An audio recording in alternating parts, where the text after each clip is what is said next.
It's my pleasure to welcome Rose Datoc Dall to the podcast. Hello, Rose. Thanks for having me. Well, I followed your career over many years, and I'm so excited to talk to you today about your work. Thanks for chatting with me. Now, for our listeners, where are you right now? Where are you sitting?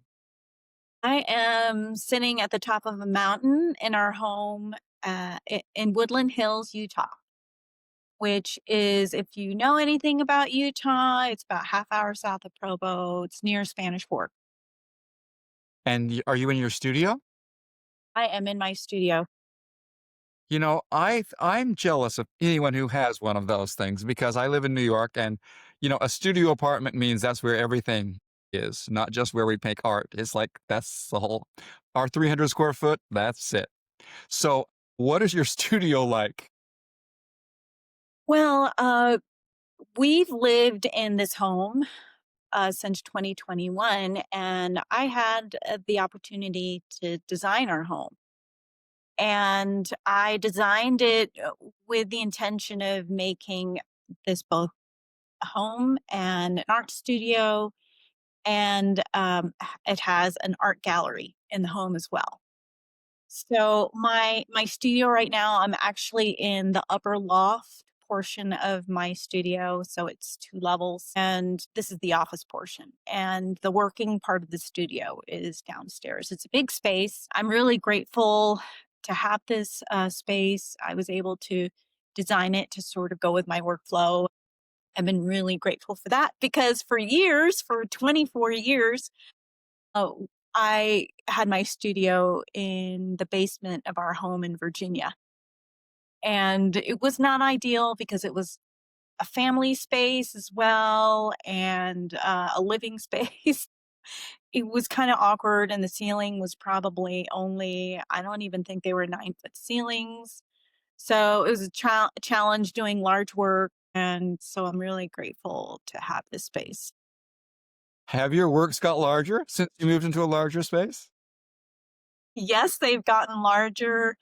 And one of these days, I'll be able to do some sculpture. It's been on my radar. I've been itching to get my hands on doing some 3D work now that I have some room for it.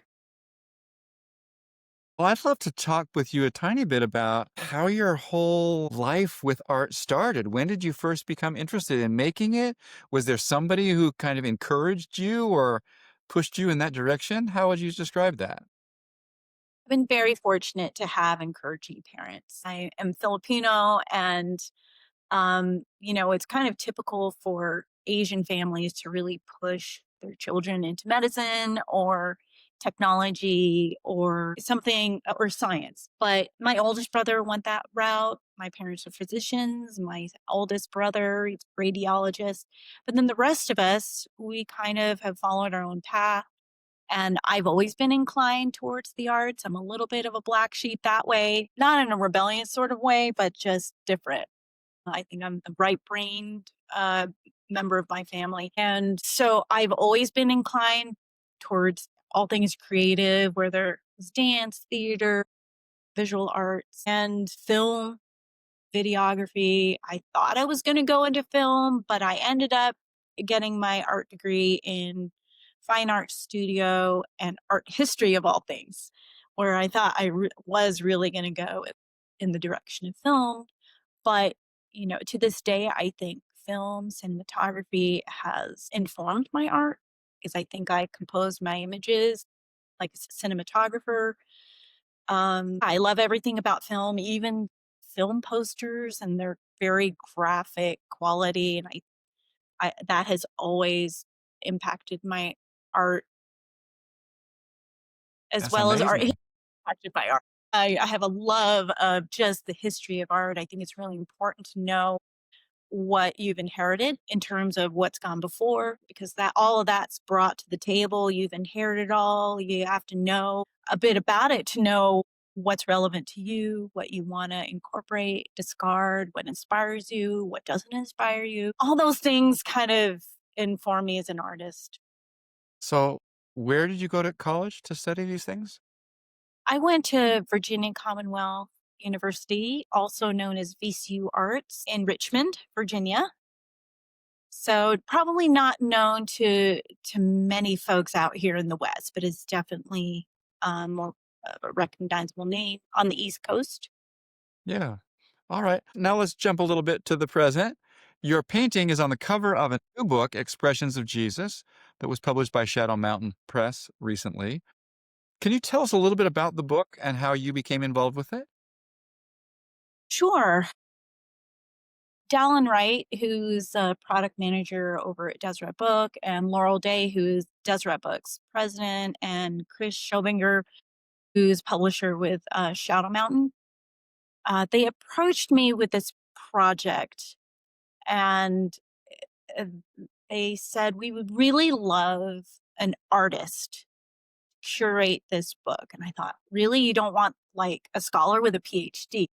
They specifically wanted me to curate this images, and they wanted a collection of diverse images of Jesus. And I'm not really even sure if at the outset they that any of us knew what the outcome would be. But I felt very strongly that this isn't just a collection of contemporary, diverse images of Jesus, but we needed to go back all the way to antiquity and then to make this as broad a suite um, of images from all over the world and to collect images from all cultures. And so, if you really want to know where all these images came from, here's my list. My list of images, they come from Russia, Ukraine, Bulgaria, China, Korea, Japan, Cambodia, Indonesia, the Philippines, India, Uganda, Ethiopia, Ghana, Peru, Mexico, Argentina, France, Italy, Spain, Germany, Denmark, as well as America. And then, from ancient Greece and ancient Italy, Syria, and Egypt. And we have uh, Antiguan, Native American, Indigenous Canadian, Chilean American, Filipino American. I hope I'm not leaving out any, but that gives you an idea of the breadth of Christian art coming from all over the world. Yeah, So so basically just can you describe the book. Oh, it's not you've got a lot of images. How many images are we talking? And is it largely images or what kind of text is part of the book? so it primarily is images with interspersed with bits of text. We're not talking like essays or anything. Laurel was insistent that the way that we approach this book, and especially in the time frame that it came together. Now, this is not years worth of research.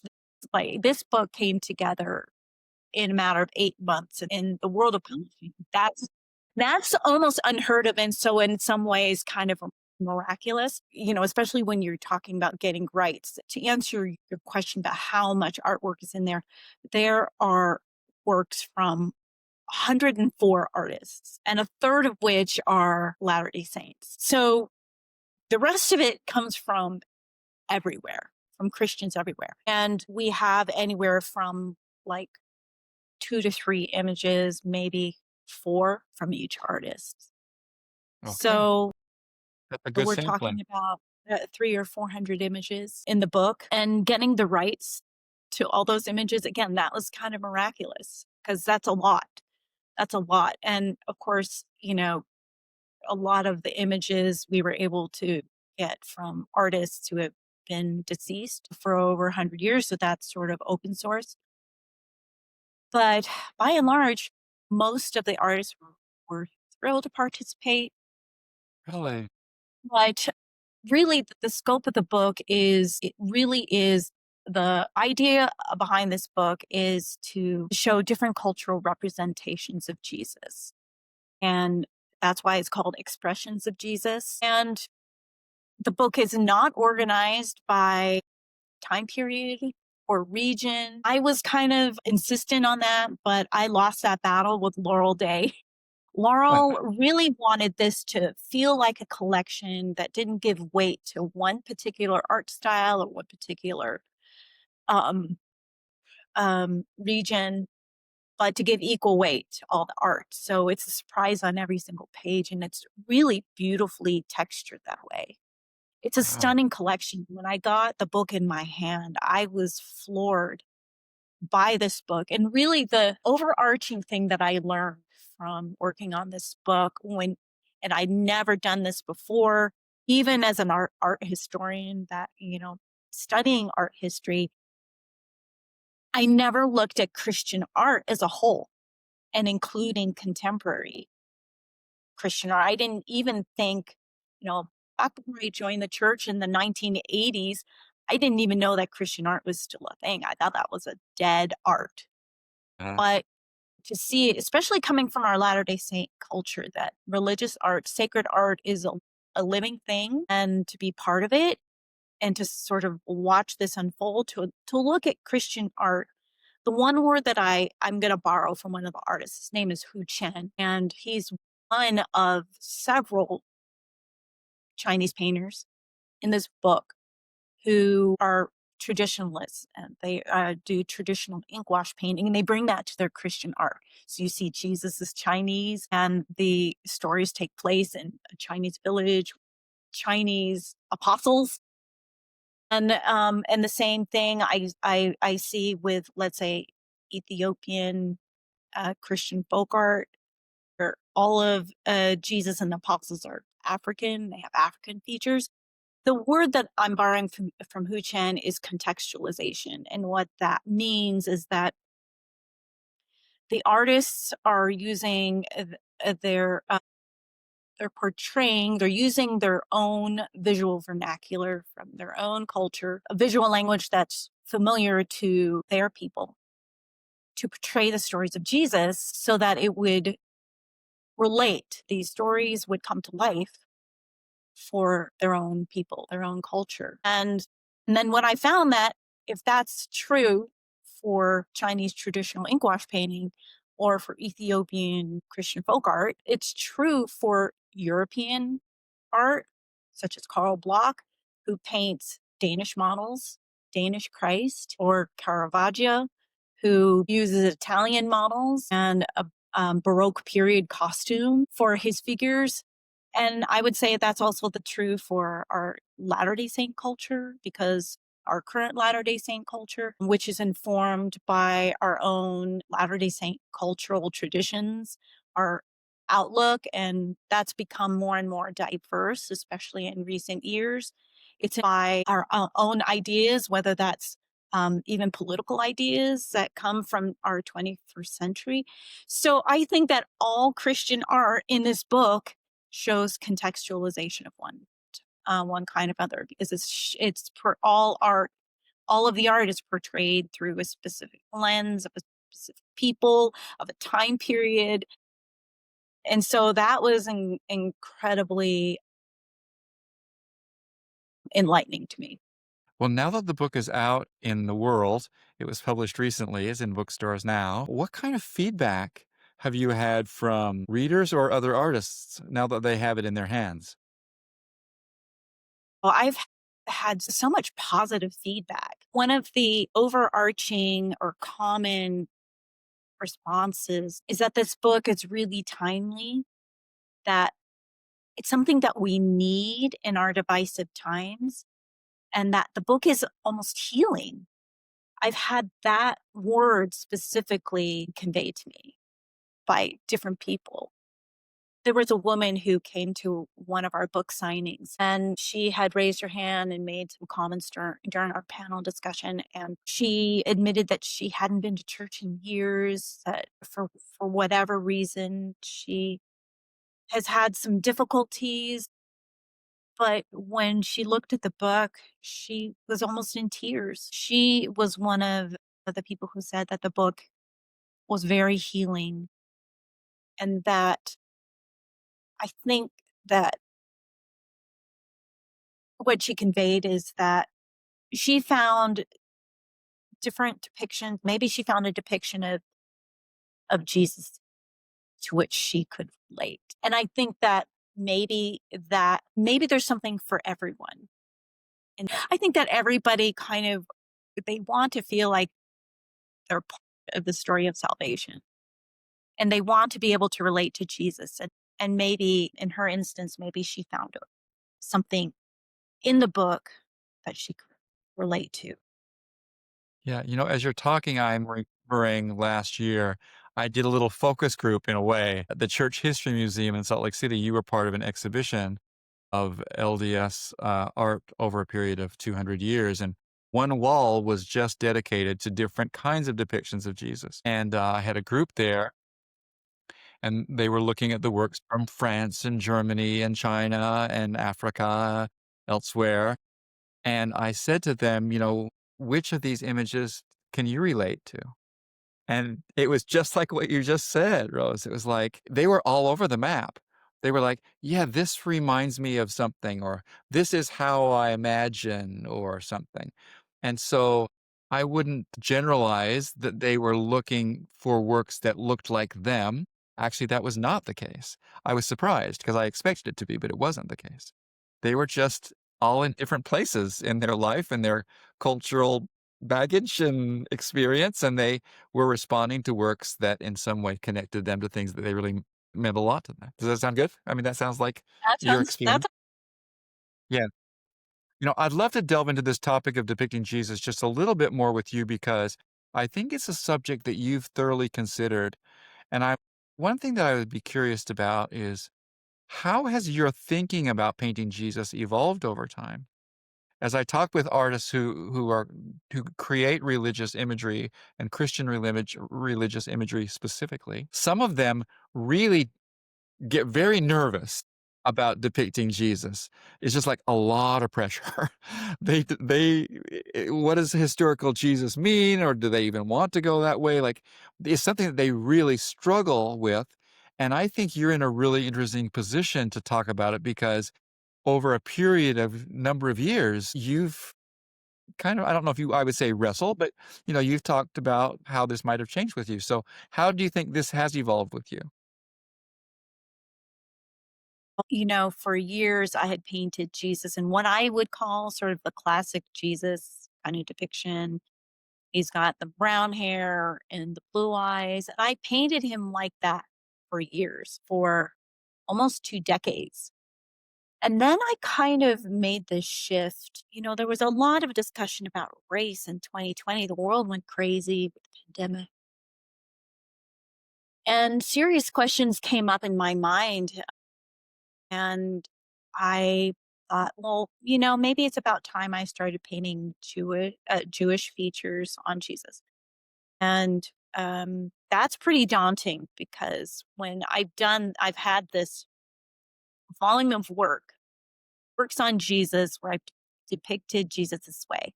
And all of a sudden to make a switch, that was kind of a big risk. I really felt compelled to move in this direction. And I wasn't trying to make a political statement. I wasn't necessarily saying I know exactly what Christ looks like. Because I think that that's going a bit far. And Yeah. even though I try to incorporate more historical accuracy with his features, I don't think that's the main thing that I hope people take from my art. I think it's more important that my images still convey the spirit of Jesus. I think it's more important that it's still true to what his mission was all about. And so I felt that more important than, accuracy. There's so much discussion you know, about historical accuracy, but I've really tried to distance myself a little bit from that. And in the way that I depict Jesus, I don't. None of my artwork is hyper realistic, and in fact, I hope that more my depictions are a little bit more on the side of visual poetry than they are literalism, and that shows in sort of the very graphic style. I don't particularly like that word, but sort of my graphic interpretations, the compositions, the use of color, which is not realistic. I think try to push color. I use color as a vehicle. So I'm purposefully not relying on or trying to be too literal with all the details because at the end of the day, I take artistic liberties when, you know, where I can. So I'm not necessarily into the details as I am into the overarching message and the big picture, but yet to still, push in that direction of trying to honor Jesus's Jewish heritage. And so it's very hard to find a model that can not only have, Semitic features here in Utah. That's very, very hard to find. And also somebody who sort of has that gravitas. Those are big shoes to fill. So I have created a maquette sculpture of Jesus. It's sort of a composite of different Middle Eastern features, I think different Israeli models, and sort of coming up with a an image of Jesus that could aid me in portraying Yeah. Jesus. Is your typical way of working with a live model? I do a combination of live models and the use of a maquette. This maquette is very realistic. I have sculpted this bust and a 1/6 scale figure um, out of this epoxy putty and with human hair so that whenever I photograph and light this a maquette, it's very realistic. And so it really is a good reference for me to use when I paint. So a combination of models, I use models for drapery and for gestures, facial expressions, that sort of thing. So it's sort of a composite at the end of the day. Yeah, I don't know if this story will be helpful to this conversation or not, but I was just considering it while you were talking. I was on a jury once of a religious art competition, and a work arrived from Cambodia, and the work was a picture of Jesus who looked very much like Buddha, very rounded features. The coloration of the painting was really bright pinks, super saturated that way. And it wasn't a large jury. I think there were 5 of us, 4 of us. And we kind of didn't know what to make of it. And then one of the jurors happened to be from the Pacific Islands, and he educated us. "No, you're missing it," he said. "No, there's a lot of coded stuff going on here. It's not just about someone's profile and the color of their eyes and hair." And so as he went through the specifics, just like kind of like the ingredients of the painting, we all said, "Okay, I'm seeing it." But it took a little bit of help for us because my culture is quite different than Cambodian culture. But ultimately, I think it's a work that this institution exhibited with pride and ended up acquiring and exhibiting repeatedly. So, I mean, I don't know if that applies to our conversation too much, but it's just like my experience has been too that as a viewer, I don't always know right away what I'm looking at culturally with some of these depictions. And so it's helpful for me to hear from artists like yourself who are saying, "Okay, no, actually this is exactly what I want to be making." That's very interesting because some of the depictions in the expressions of Jesus book, there's one in particular where Lourdes Villagomez did this bright pink um, image, which was definitely influenced by her Teotihuacano heritage, and it looks like it could have come off of a Mesoamerican Yeah. glyph. And it's stunning, it's vibrant, and it's not your typical depiction of Jesus, but that's just another example that, um, I think if we're only looking at depictions of Jesus through Western eyes, we might dismiss or completely miss what these artists are offering. I mean, I have a painting behind me. Our audio listeners won't be able to see it, but I'll describe it a little bit. Is a painting of the Black Christ, and I asked the author about it. That's the title of the work, and he said that he became really interested in Jamaica, and Rastafarian thought and how that connected with religion, and he wanted to come up with some image that conveyed what he was going through in the sense of what he was learning about. And so that was that image. That's what that's the image of Jesus that I have in my house, is that one. I remember another story that you were part of. A few years ago, I was invited to be a guest on a large group of calls about Jesus, and I wasn't a painter myself, so I just wanted to listen. And I was surprised there are many really strong points of view. You were on that call, maybe you're remembering this too. Was But that I did. so that conversation got heated really fast. So, can you summarize for us what is it about this topic that gets people so stirred up? There was definitely tension there, and well, okay, so just to let our viewers in on what this phone chat was about, we were discussing white Jesus, and we were just putting it out there and sort of I mean, there were probably the most prolific and well-known Latter-day Saint artists were invited in on this Zoom chat. And we just put it out there and we had all sorts of comments. You had pretty much every kind of opinion about, well, definitely this is something to consider our depictions going forward, whereas others said, I think it's more important that it's just about the spirit of Jesus. I think at the end of the day, what's more important is that we don't dismiss each other's opinions about it, because I think there are artists who are going to continue depicting artists the way they have and sort of the traditional Western European Jesus. And there are others in this group who felt like, hey, I think I'm going to move in the more historical direction. But I hope at the end of the day that we agree to disagree and that we agree to just paint by the spirit and then not to dismiss each other's art, no matter what they chose. And I hope the spirit of the book, Expressions of Jesus, has that same spirit because it doesn't dismiss anybody's depiction of Jesus.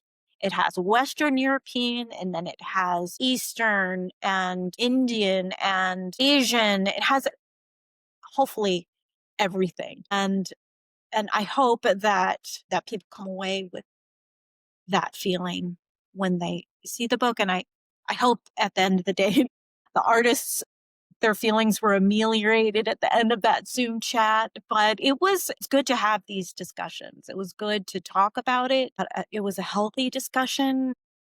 Clearly made people feel uncomfortable, but it was still a healthy discussion. It was it it was really important to me. I mean, I don't wanna throw shade on this discussion. It was really important to me, and it helped me crystallize some things that had been stirring in me that I hadn't articulated yet. Um, I think, in the church, in our church, we are a consensus loving people. And then there's part of it that's also branding. Like, you want a consistent message. But with depictions of Jesus, we're not going for either of those things.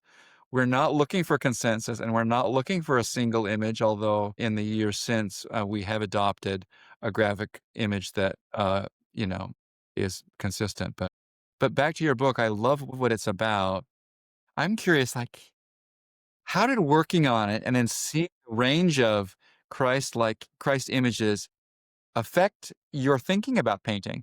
I mean, did it help you say, "Okay, this gives me even more license to, go with my own heart in the way that I'm making paintings?" I loved about this book, and we were so careful to not get overly political in this book.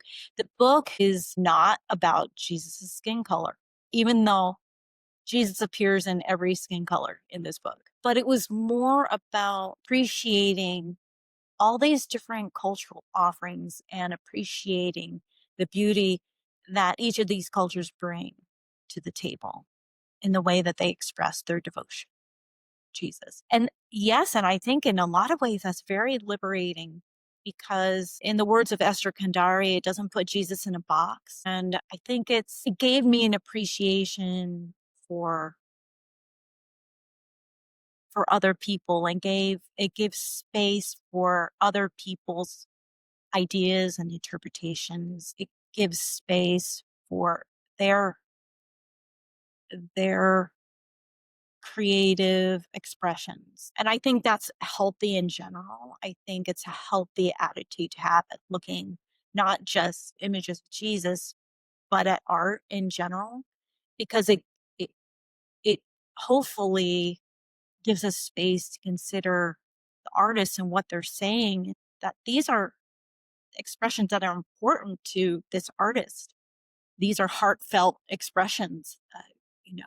If we only let our views being dictated by taste, then we dismiss so much. We cut ourselves off from so much. Yeah. The beauty and expressions that come from all kinds of art. Your paintings aren't just portraits, they're, they're telling stories. So let's say you're reading the scriptures. How does it work for you? Are you sometimes reading a story and you say, "I know exactly how I would paint that?" Or like, how does that happen for you, the pairing of source material to your work?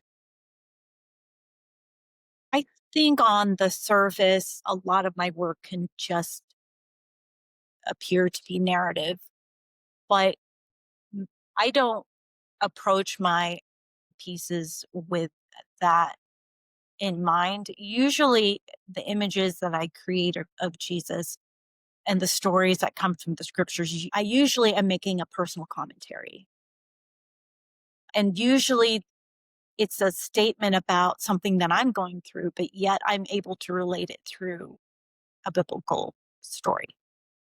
For instance, if I'm painting an image of Jesus with the rich young man, I've have painted this at least a couple different times where Jesus is it's sort of mano a mano with this rich young man, and the title of the painting is "What Lack I Yet?"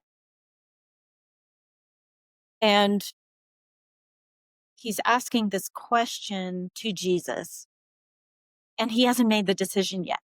So really, that's like me. That's basically the rich young man is me. It's me asking that question of Jesus, and it's a question that I should be asking all the time. What lack I yet? I think that's a really good question to be asking. Where am I at spiritually?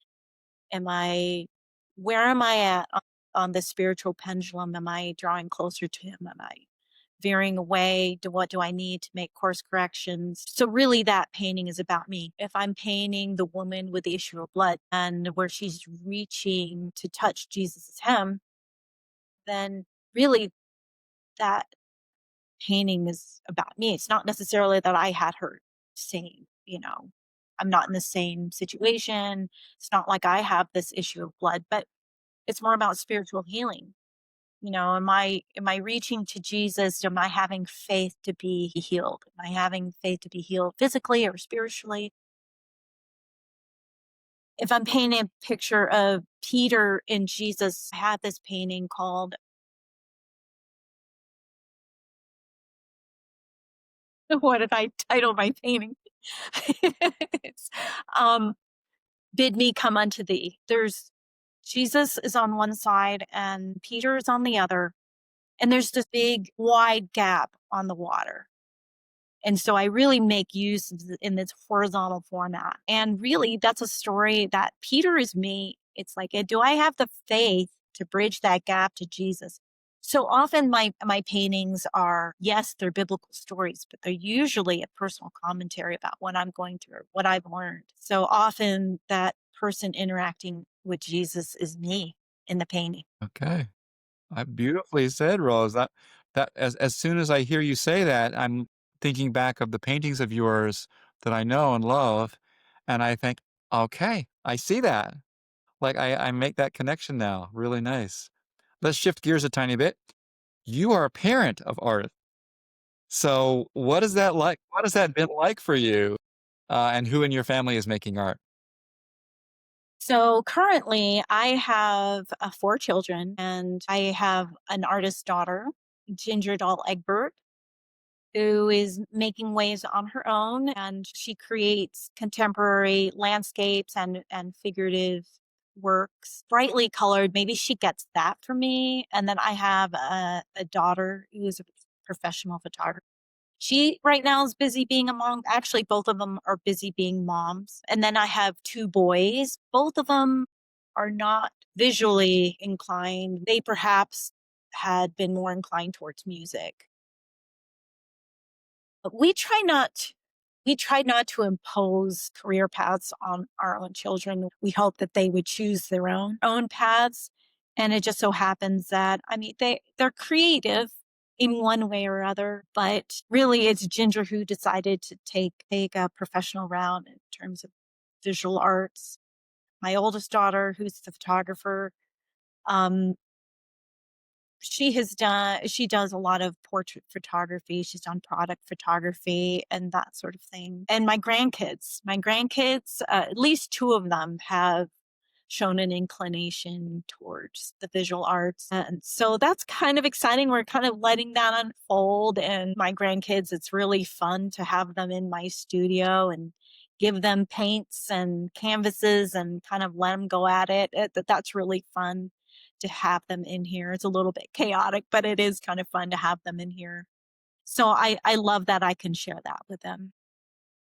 You know, you lived, as you said, in the East Coast in Virginia and now in the West. And your home is beautiful. It's like this castle perched on the side of a mountain with stupendous, unobstructed views of nature. I think most artists who, if they had a studio like that, their studio would be full of landscapes. So I'm curious, in addition to the kind of works that you've been describing so far today, are there other kinds of subject matter in your paintings? I have another series that's more of an autobiographical series where I've incorporated my own heritage. And that that series, again, that's a lot more it has much more of a contemporary approach or a feel to it. I incorporate text and texture into those images. So um, they perhaps don't have the same kind of appeal, and maybe my general audience is not as familiar with those works, but those really delve into my own experience as a Filipino American. I am full Filipino, but I was born in the US.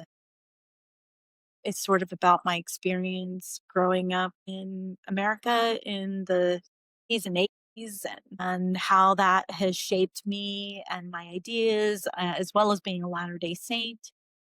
So that's a whole nother series that I've been painting and creating ever since I want to say early 2000s. Really? Some of it goes back into the 90s, but it's ongoing, and it's that one is a slow burn because I'm not able to devote as much time to that series, but it's a series nonetheless. And it I'm includes both paintings and mixed media and etchings and printmaking. So it's fun. It's fun to be able to kind of step back from the religious works to to to do that work, because then I'm really able to sort of push my limits, whereas it might not be as nearly as relevant when it comes to the paintings on the life of Christ. Yeah. You know, we have known each other, I don't know how many years, but a long time. We first met when you traveled from Virginia up to New York City for an arts festival, and this was, years before the temple was dedicated here.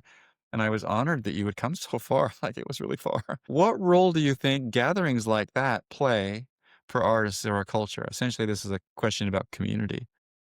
What's the purpose of a gathering for you? I remember when it was back, I think it was Mormon Artist Group back in the day.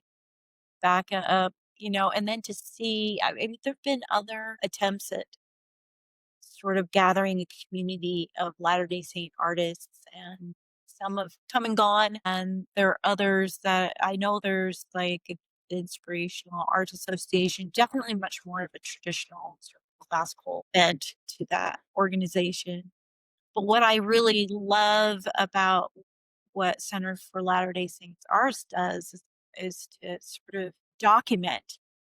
I don't know of any other organization which actually documents uh, the works of Latter-day Saint arts, and also to shed a light on other forms of art the general Latter-day Saint community isn't as familiar with. It's sort of the more inclusive and contemporary art that is being created by our Latter-day Saint culture. And in fact, having being able to come together and to have a community is very it gives validation, think to all Latter-day Saint artists feel like they belong to a visual culture. To actually identify and name it gives power. And I think it also gives Latter-day Saint artists a reason to channel their beliefs into art, because where else can they do that? If you look at the art world in general, it's pretty secular. And to give Latter-day Saint artists a space to do that, a reason to create and to highlight that, that's extraordinary. Basically, to define us as a visual culture, that is amazing. Feel like you belong Yeah. to You talk a you talk visual culture. sorry. Sorry, I didn't mean to No, interrupt. I'm done. Go ahead. You talk with a lot of artists. Do you get the sense that they feel isolated? When you were living in Virginia, did you When I feel was isolated? living in Yeah, I did feel a little bit isolated, but, with social media and with the internet, that had made a big difference, because even though I found less venues to display my religious works, I was still able to put it out there into the world through social media and through the internet. And so that helped mitigate the isolation. But, if we're talking back in the 80s and 90s before the internet was a thing, it was very isolating. But I think today, that internet has really brought our culture together. And that's a miraculous thing, actually. It's a wonderful thing. And now that I'm in Utah, I definitely have had an uptick in business and work. There are a lot more Latter-day Saints out here. So I do have people who are interested in my work out here. I had more opportunities out here to not only display in galleries, but to create works, commissioned works. And so that's a wonderful thing too. Of course, almost getting too many commissions, or whereas I'd really like to be creating.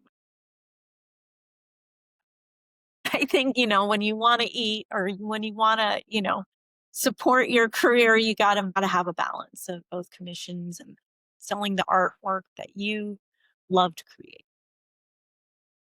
Yeah. Well, we should wrap up our conversation. It's getting close to Christmas, and I'm sure you have a million and one tasks to tackle. So, finally, what do you hope viewers take from your depictions of sacred subjects?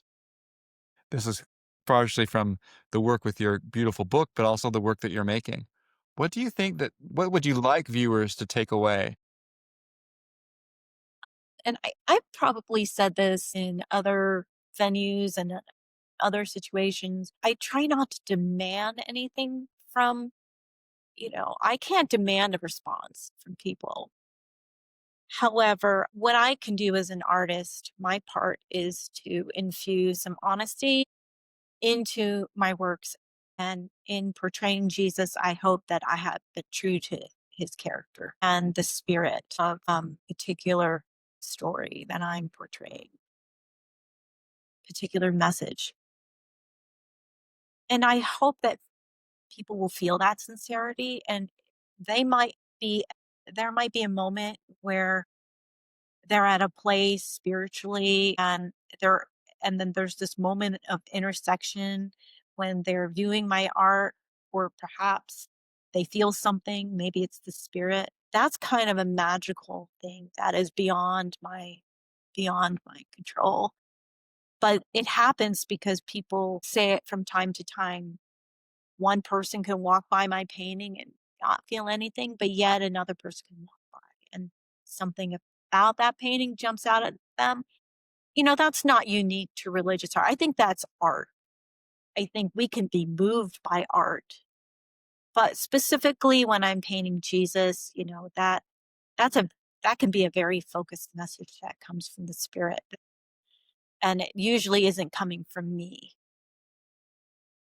So that is a rare and wonderful thing. I'm grateful when that does happen because I feel like I'm a small part of something that happens spiritually with a person. And again, that has little to do with me as an artist. I think that's pretty arrogant if I could claim that, but it's usually not.